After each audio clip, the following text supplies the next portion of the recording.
Have you ever wondered why some discovery calls effortlessly turn into loyal clients while others fizzle out?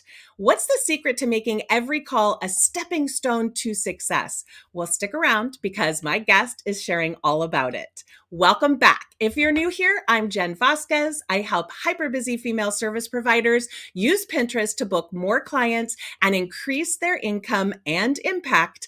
On this podcast, I also host expert interviews on marketing. So if marketing is something that you want to learn more about or really hone those skills, we would love for you to subscribe either to the podcast or the YouTube channel if you're watching it here. Today, I am so excited to be chatting with Amy Posner. Amy is a seasoned entrepreneur and business coach who helps digital creative freelancers build breakthrough businesses. Welcome, Amy. I'm so glad to have you here. Thanks, Jen. I'm delighted to be here. Really excited. I always love to start with the question to find out a little bit about how you got to what you're doing today. So tell us a little bit about how you got to where you are today. Sure. Well, it's funny. I grew up in a family business and I was the one who never wanted to be in business. I was going to be the creative. It's like, I didn't need to do that. And so I went off, did my thing. And sometimes at some point in my 20s, I got a job, just this random job in New York City to, put food on the table. And I kept having marketing ideas for this guy I was working for. And I was like, what about if we did this? And what if you did that? And he really liked my ideas and eventually offered me to become a partner in his business at this very low buy-in. And I had no interest, but I was like, I didn't have no interest, but it wasn't like the thing I wanted to choose, but it seemed like it was interesting and I was enjoying it. So I bought in. I've been in business ever since. It's been 30 years. I've owned 6 different businesses. I loved it. It turned out it's really creative. And the thing I loved was you could sort of make stuff up, right? It's like, oh, we need more clients. Well, let me make up a thing and figure it out and then refine it. And I thought that was really fun. I know it makes me a total nerd, but like I've built a career. I love it too.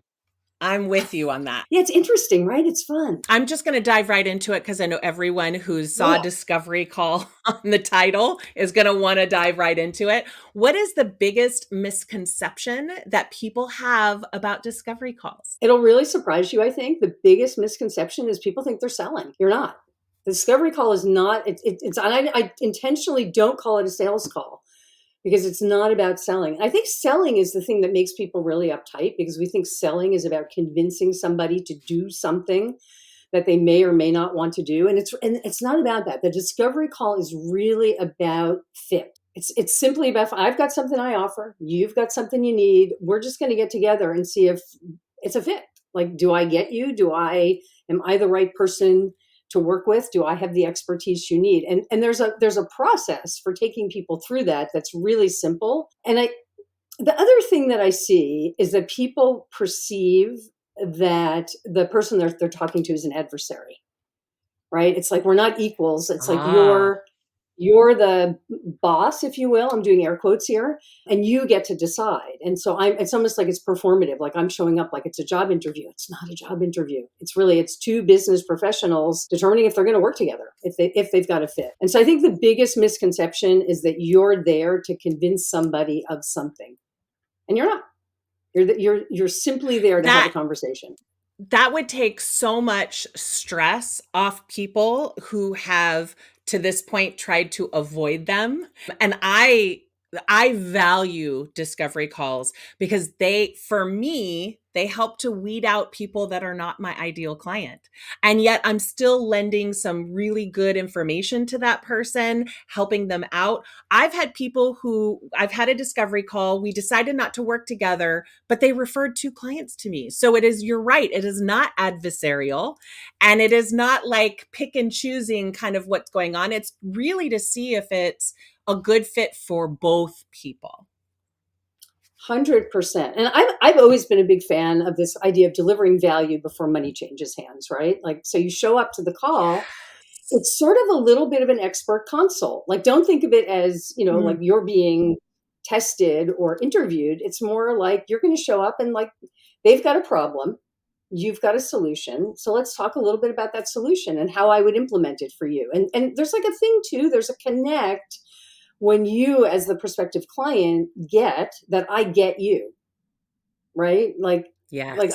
That's how we find fit. It's like, do I understand your business? And this is another thing, like for your audience, like they need to be asking themselves, is this a problem I want to solve? Is this a project I want to take on? Right? Rather than going Yes. showing up will you hire me? And am I good enough for you? It's like, no, Yes. is this a problem I want to solve? And is this a person I want to, depending on like the length of your engagement, is it someone I want to spend a day with or a week with or a month working on their project? Maybe, maybe not. Yes. Absolutely. So let's dive in just a little bit deeper on that. How do you Mhm. typically structure your discovery calls to make sure that you cover sort of everything without overwhelming that potential client or feeling like you're begging? Yeah, and that's a really good one, the feeling like you're begging, because you're really like, you do not wanna go hat in hand, you just don't, you Mm-mm. really you wanna show up, like, sort of standing tall in your boots, like, not like a diva, but like a No. confident, this Yes. is who I am.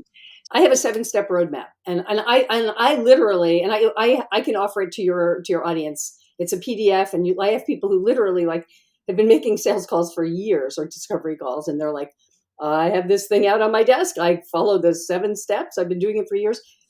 So, the what it's and it's really funny because the first step is taking control of the conversation and the little segue language. Because you know how you get on a call and it's like if you don't have an agenda, someone's going to run the call. And I want it to be you, the service provider. But you get there and sometimes you're like, I don't know, like we're waiting for someone to show up and then like now we're starting.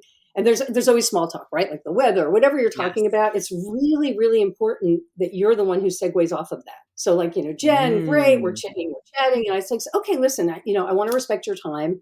So here's what I'd like to do today, if that's okay for you, if okay with you. And it's a really gracious way to just take back the conversation and now say, like, I've got some questions for you. I want to, I'm sure you've got some for me. So let me just start. And this is where, I'm kind of running you down the thing now, but this is where the key question, the first really key question is you want to know, and this is how you demonstrate your expertise. You kind of want to unpack why you're there, right? Like Yes. if they're Like, talking why to you, did they there's a reason. want to book a call with you? Yes. Yes. Right, right. So so hey Jim, like what's the genesis of the call? Why are we here? What's going on in your business that you're looking to do X, right now? And here's the fascinating thing to me. That one question opens doors that are just like that doors that will never be open to you again. Even if you land this person as a client, people will tell you like their business origin story and like why they are doing what they're doing and how they got here. And like people will really go deep. And what they're struggling with. Because oftentimes, when you know what they're struggling with, that's how you can provide a transformation for them.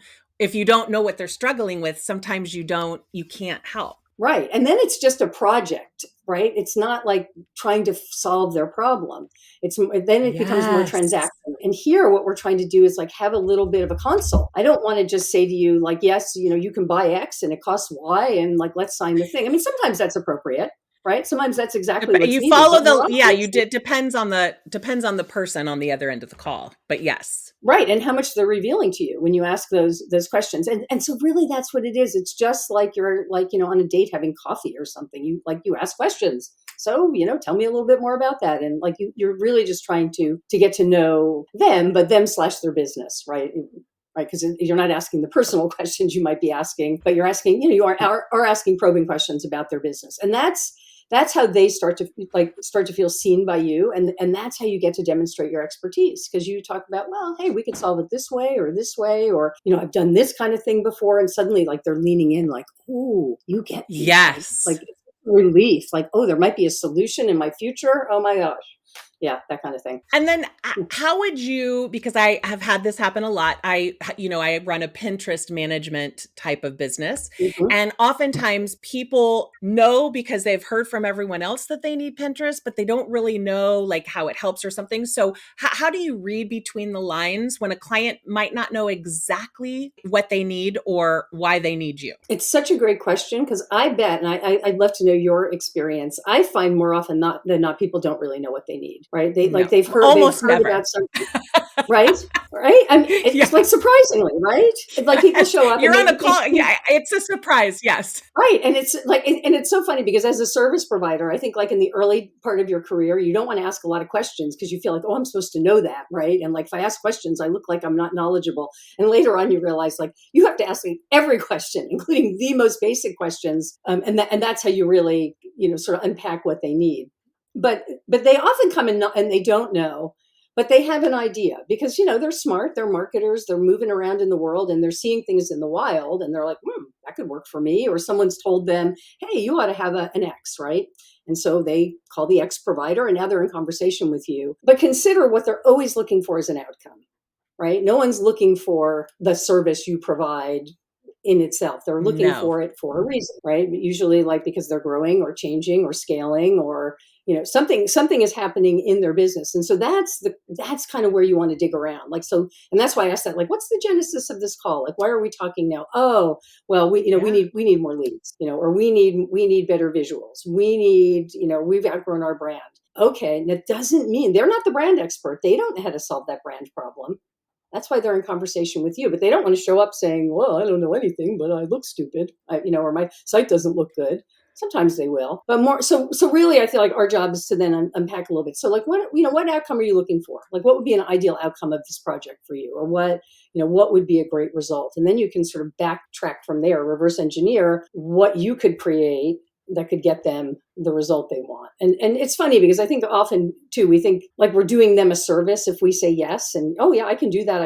And that's great if you can do it, but it's greater if you can figure out if it's what you should be doing. Yeah. Or if it's really what they need. Sometimes people think Exactly. they know what they need and they actually need something different. Yeah. Yeah. Yeah. What indicators do you tend to look for to gauge if a potential client is a good fit for your services? Are there any indicators that you kind of look for or should look for? Yeah. I mean, I go with gut a lot and I can often tell it's like, and because for me, it's a lot like I like you, I want to help your business. If I then it's a question of do I have the expertise to do that? But if I have a good Yeah. feeling about it, that's my first sort of green light, if you will. But beyond that, I mean, so there's a bunch of things. There's budget, there's timing, there's the expertise match too, right? Because I may be talking like my business. So I was a professional copywriter as a service provider, and there are copywriters that sell like an item for 1,500, and there are people that sell the same item for 15,000, right? And they're bought by different clients, and so like you have to sort of know who are you dealing with and what are their budget parameters and timing. So I ask those questions because I need to know if I'm getting the feeling that like they have a problem I can solve and I could genuinely like deliver value to them and all of the things feel right, then I'll move right to budget. And it's a good thing to be bringing up because that's like people hate that question, right? I mean, And also, I feel like oftentimes in the beginning of a conversation, sometimes the client is or potential client is so worried about budget that it's not even that great of a conversation until you kind of get that out of the way sometimes. 100%. And it's so funny, because I've been that client, where you're like I don't want to waste your time or Oh, my time. yes. Just tell me the price. Yeah, and sometimes it's a really good thing. So I had someone who was proposing a project to me, and I want to know the price because I had a feeling I couldn't afford it, and I didn't want him to like waste the time putting the thing together. And I kept asking, like, can you give me a ballpark? And he's like, would you just give me 45 minutes? And let me explain this to you. And I'm like, okay, but would you just tell me the price? It And you're was one like, of that, those. yeah. So, but I agreed. And we got on the call and the meeting, and he had prepared a slide deck and he had done a lot of research on my business. And I have to tell you, Jen, there was a point, and I literally felt it in the call where I flipped from, that arms across the chest, what is this going to cost me, to damn, I hope I can afford this. Yes. And and so I saw Wow. what he did. What he wanted to do was show me the whole thing. He didn't want me making a decision based on price, and he was 100% right. But so basically, what he did was he demonstrated his expertise, and he showed me how he could solve my problem. And it no longer became a question of is this the right vendor. it became a question of, this is the thing I want. How can I afford it? So I How tell that can I story get by it? way of saying, like, the price is the price. And sometimes the price is the price. And like you have a budget that doesn't bend. And, I'm fine with that. I'm fine. Like if a client really insists on knowing the price, let's talk price. If Yeah. that's your Don't leverage avoid point it. for I feel decision. like avoiding it is the Mm. worst. It is. And you know what I do? I use a ballpark and I recommend that. It's so like, and before you get on a call, you should have a sense of what the project is, Mhm. right? So that you can Yeah, say, no, in when they schedule a call, one of the questions in my call is, "This is about the budget, around the budget for Pinterest management. Is this in your budget?" And I have a yes and a yes, no and a maybe. And so if there's a no, I'll launch right into their problem and their pricing and all that kind of stuff first because I want to get that out of the way. I already know that they feel like it may not be, but they still set the call. Most people will not schedule a call if they're filling that out. I find having a ballpark as really helpful to weeding out people who can't afford you and aren't even going to consider it to not like waste your time. yeah, I love that you do that because it's fair for everyone, right? I mean, they need to know if it's like, if it's 3 grand or 10 grand, right? Oh, I can spend three, I can't spend 10. Let's not even bother, right? That kind of a thing. I think I think this is the thing. It's like, they're not a fit, and that's okay, right? Everyone isn't a fit, and that's what we're sort Totally. of qualifying for. And I think that's the thing I want people to understand. It's like, it's not personal. Like, there are going to be way more people always that say no than say yes. And like, that's part of business. Those are your metrics, right? You have to talk to 5 people to get one to say yes. So you have to love the 4 who say no. Because like without them, you don't get the yes, right? I mean, I know it sounds corny and cliche, but And it's practice doing a discovery call. For anyone that says no, it's your practice in doing it well and doing it better every time. 100%. And you have to, I mean, you got to be bad at something to get good at it. Right. So you got to just jump in the ring. Back to this ballpark thing though, just to finish that, I like to give a range. So I'll say something like, Mhm. last time I did one of these, or these typically come in at, if I haven't done one before, because now I'm not saying that I have, but I'm sort of implying that I have experience. Yes. They usually come in between like, sort of 5,000 and 7,500. And I know that's a pretty big range, but does that like sound like about what you were expecting?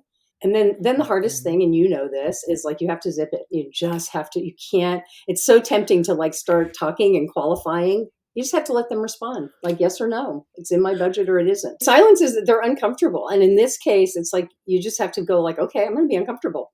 And then you just wait. And I also have a thing like when something is pretty expensive, I'll say, last time I did one, it came in around $18,000. Like, is that about what you expected? Or like, am I going to have to send smelling salts with the proposal? Like basically what I'm saying is, this price going to make you Yes. pass out? Like, Yes. I'm acknowledging, hey, this is a lot of Yes. money, but, and it may or may not be for you. And I think that little bit of levity, they're like, oh yeah, it gives them permission to say, oh my gosh, I thought it was going to be like 20% of that. Like, get me off this call now. Or to go, oh yeah, all right, that's about in our budget. And now you know that, where you stand. Yes. And also, I will also say if you have a number of different services, this is the point when you're going to be downselling potentially to something else if it is going to be a good fit for them and it can help them achieve a goal, maybe not their biggest goal, but to get a step closer to being able to afford you at some point. Yeah, and that's doing them a service because they can ideally get the job done in a way that they can afford, and that's different for everyone. And the thing is, it'll be different for the service provider too, because like what you're charging now, when by the time they can afford you, maybe they won't be able to afford you again because you've got that much more experience. Exactly. Yeah. What is your approach when a potential client on a discovery call has an objection or a reservation during the call? Is there any sort of approach that you would recommend?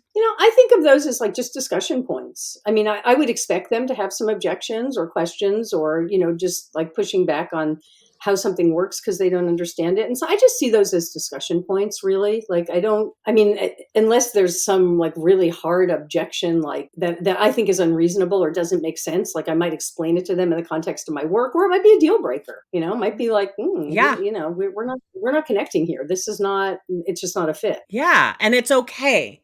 I think that's like the bottom line of what I'm hearing from you also is it's okay. That's what the calls are for. 100% what they're for. And what you said earlier about like having the forum where you vet people, it's good to have a little intel on the person before you go in. So Yeah.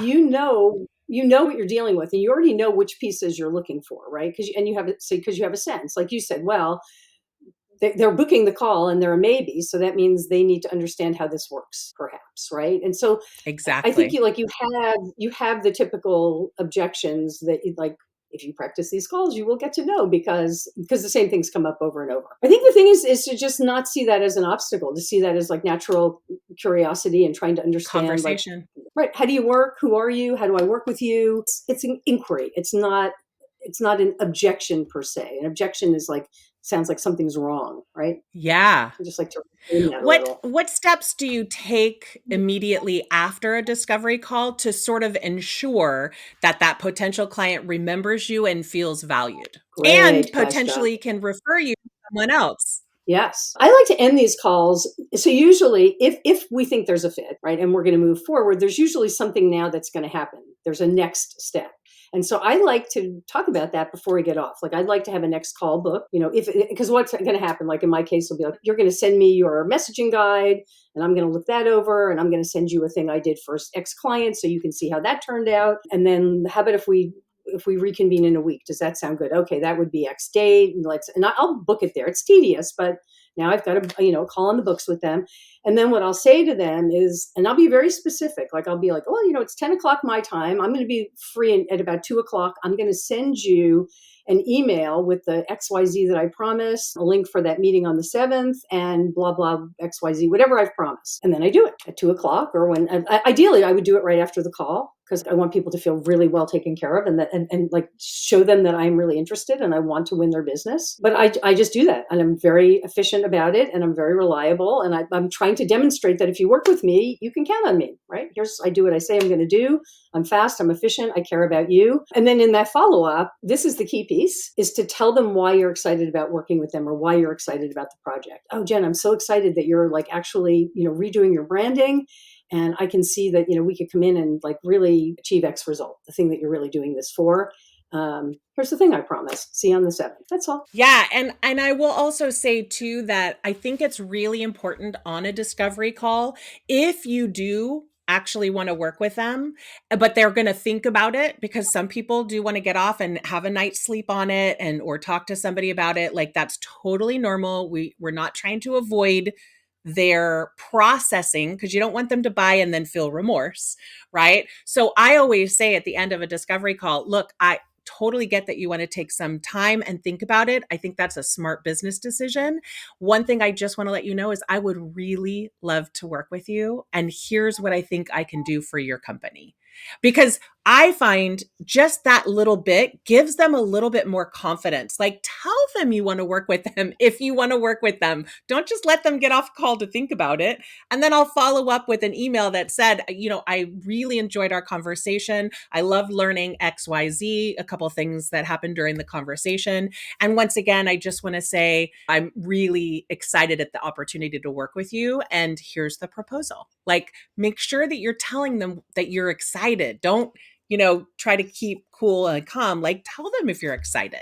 Yes. Oh, I love that so much because, like, think about it. It's like, think about anybody that you're going to hire. It's like, how do you feel if they're sort of like, well, here's the thing, and everything's very cool and aloof, or like, oh my God, Jen, I love what you're doing in your business, and I really want to help. Like, I want to help achieve this outcome. It's like it's going to make you as the decider feel really good about this person, and not good about them in a phony way. Good about them because they really care. And the thing is, it's like for us, most of us, we're solopreneurs or we're really little businesses. This is our baby, Yes. right? If I'm Yes. inviting you in to deal with like one of the most important things in my entire life. It's like, yeah, it's going to go a really long way to have you say, I love what you're doing here and I'm excited and I get you. Because as solos, that's what we're looking for, right? Not everyone gets us, but for the people who do, it's like, come on in. It's like, that's who we want to work with too. So be off, Exactly. I know authenticity is also really overused, but like, be you. It is, but People it's are so hiring true. you. Yes. It is so true. And then I want to wrap this sort of discovery conversation up with what I think is really important and almost no one does it. What is your system for following up with people who maybe it wasn't a good yes at this point? Like, I find that most people don't ever follow up. And I am really not so great at following up either. But I suspect that we should have some kind of a system that helps us to check back in 2 or 3 months, because a business can change and then they can maybe afford you if that was the only reason why they weren't going to work with you. Oh, I'm so big on this. I'm so glad you brought it up because it's really important because it's also, they may just not be ready at that time, right? Budget wise. It may also be, I mean, you run into situations where people already have a provider. They're interested in maybe a second provider or a backup person, or when that person suddenly isn't available for whatever reason or isn't working out anymore. And I've had clients, who've come to me 18 months later, 2 years later, because I've kept in touch. What I really recommend, and this is a whole other conversation, so we won't go there, is an email list. I am such a big advocate of the email Yes. list. It's such an opportunity to just be in touch with people and, like, again, another cliche word, but to nurture them and be in touch with them over time as they need you, you have top of mind consciousness for them. Because how often does like something land in your inbox? You're like, oh, that's interesting. Yeah, I might work with that person, but like, are you going to bother to like take their name and put it in a spreadsheet? No. So when you need that person, you're like, who is that? Something came in my. But if they've been emailing me every week or every other week, it's like, oh, right. I'm just waiting until I hire them. Right. And so I Yes. say, if you're not going to do an email list, find a reason to be in touch quarterly. Put it on your calendar, literally. Like, if this is April, put it on your calendar for 3 months out. You got May, June, July, contact them in July. And in marketing, we say you always have a right to get in touch if you have, quote, new news. Invent new news, a new Yes. offer that you have, a new thing that's happening in your business, a new case study you want to share, a new result for a client. You just want to reach out. Hey, how's business going? Here's something that's going on. But I have a great story about someone who came back 18 months later and ended up being like a close to Yeah. 6-figure client, Wow. just because I kept in touch with them. And it was only sporadically. It was only once every quarter or so. But 18 months later, they were ready. And we worked together for almost 2 years to the tune of like 70, 80 grand over that time. Yes. And I feel like follow-ups also give them an understanding that you like don't quit. Like that you are gonna, if you work together, you're gonna do what you say because you are consistently following up. Like it gives us sort of a peace of mind to people as well. Oh, so much. I mean, you're still there. You're still cooking. You're still doing what you do. You still care. You're still available. It's reassuring. It's like, oh, yeah, that person's the real deal. And Jen, it's shocking. So many people are flaky. It's like, just don't be a flake, and you'll be 80% ahead of the rest of the field. Like, it's shocking. It's just really It's shocking. insane. I agree, I agree. Okay, well, as we're wrapping up here, what are 3 things that have helped you to grow your business? Could be tools, could be advice, really anything. But what are 3 things that you think really help you to grow your business? I think the main thing is probably having what I call a client getting system, like having some way to have a steady flow of leads in your business, because that puts you in control, right? It gives you choice. I would say the other is being persistent and kind of bold, not worrying about no's and not worrying about the obstacles, just like sorting it out. And the final thing is having a coach. I resisted having a coach for so long. I just didn't want to spend the money. I didn't get it. I didn't, all the things. Once I started, I've never stopped. It's like, I mean, it's so good to have somebody who can like see what you can't see. It's just brilliant. I agree. I feel like you can get growth on your own, but working with a business coach that really takes in you and your business and how you want to work and what's important to you, all your values, all of that package, it helps you to elevate and escalate your growth that you really couldn't do on your own. 100%. It's just you cannot see your own stuff. It is the weirdest thing. I know people describe it as like you're like in the bottle, so you can't see the label. You just can't. And I've been trying to crack this code for like decades. You cannot do your own stuff. You can't see your own stuff. You just can't. I don't know why, but you can't. So there you go. I know. Well, gosh, Amy, thank you so much for your valuable advice and your time today. And if anyone out there watching or listening found some ideas and some tips and things that you can implement in your business, we'd love for you to leave a review. And as always, go out there and do something good for your business, like downloading a freebie that Amy's going to be offering. Amy, by the way, what is that offer? Tell us what you're giving to our audience for free. Yeah, I have a PDF, and it's 7 steps of a discovery call, and it shows you like which things you absolutely must cover, but it also gives you a little bit of the why. So it's just a nice little thing you can have there So to feel confident. So good. And that's what I want you to do. Go out there, Put it on your calendar, download this PDF, implement it into your business. I know that discovery calls will transform your business. And I hope you at least try them if you haven't tried them in the past. Have a great day.